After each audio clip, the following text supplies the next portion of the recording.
В эфире новости экономики на Якутия-24. В студии работает Нургуяна Иванова.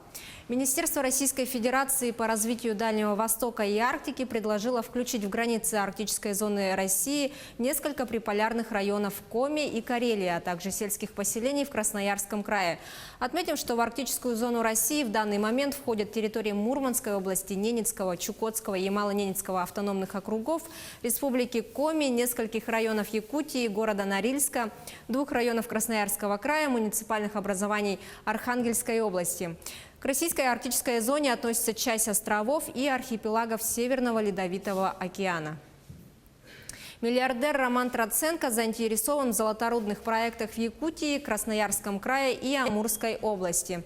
В настоящее время бизнесмен выделяет около 40 перспективных объектов. При покупке новых активов структуры Троценко нацелены на проекты с запасами не менее 50 тонн золота и содержанием золота не менее 1 грамма на тонну. Троценко является основателем компании Aion Corporation, которой принадлежит крупнейший в России аэропортовый холдинг «Новопорт», а также кемеровская компания «Азот», Московское речное пароходство и Южные Волгоградские речные порты, а также недвижимость в Москве. Весной 2019 года журнал Forbes оценил состояние бизнесмена в 1 миллиард 600 миллионов долларов США. Строительство мостового перехода через реку Вилюй возле села Верхневилюйск в Якутии планируется завершить в 2025 году. Предполагается, что маршрут трассы Вилюй будет проходить из Тулуна Иркутской области через Братск, Усть-Кут и Мирный с конечной точкой в Якутске. Сейчас существуют участки будущей трассы от Тулуна до Усть-Кута, от Мирного до Якутска, остальные преимущественно по зимним переправам, из-за чего дорожного сообщения не бывает до полугода. После введения в эксплуатацию мост станет крупнейшим мостовым переходом на федеральной трассе Вилюй. Начало строительства моста запланировано на 2021 год. Предварительная оценочная стоимость всех работ составляет 20-22 миллиарда рублей.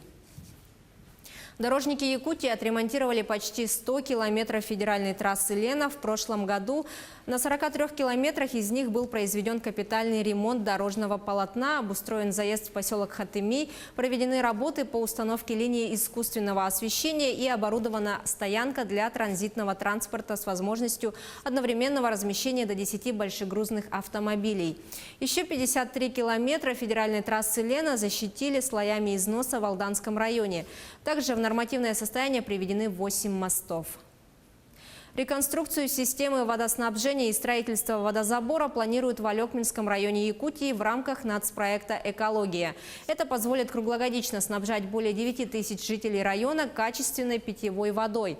Контракт на выполнение работ подписан на сумму 232 миллионов рублей со сроком реализации в 2021 году.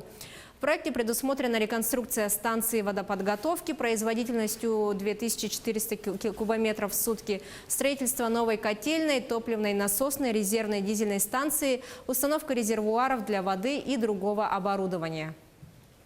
Компания «Алроса» приняла на работу в прошлом году более 300 молодых специалистов в возрасте до 30 лет. Всего за год из числа местного населения на предприятии были трудоустроены 1392 человека. Отметим, для эффективного внедрения в работу новых сотрудников компания реализует программу наставничества, которая является стратегически значимым элементом системы развития персонала. Имена героев Советского Союза, призванных на фронт в период Великой Отечественной войны, присвоят алмазам, добытым компанией «Алроса» на территории Якутии. Так, имена 21 якутянина будут увековечены до 9 мая текущего года. Всего в рамках совместного проекта «100 именных алмазов к столетию государственности Якутии» до 2022 года «Алроса» присвоит имена 100 известных якутян, добытым на территории республики уникальным алмазом массой более 50 карат. На этом у меня все. Оставайтесь в курсе экономических событий на Якутия-24.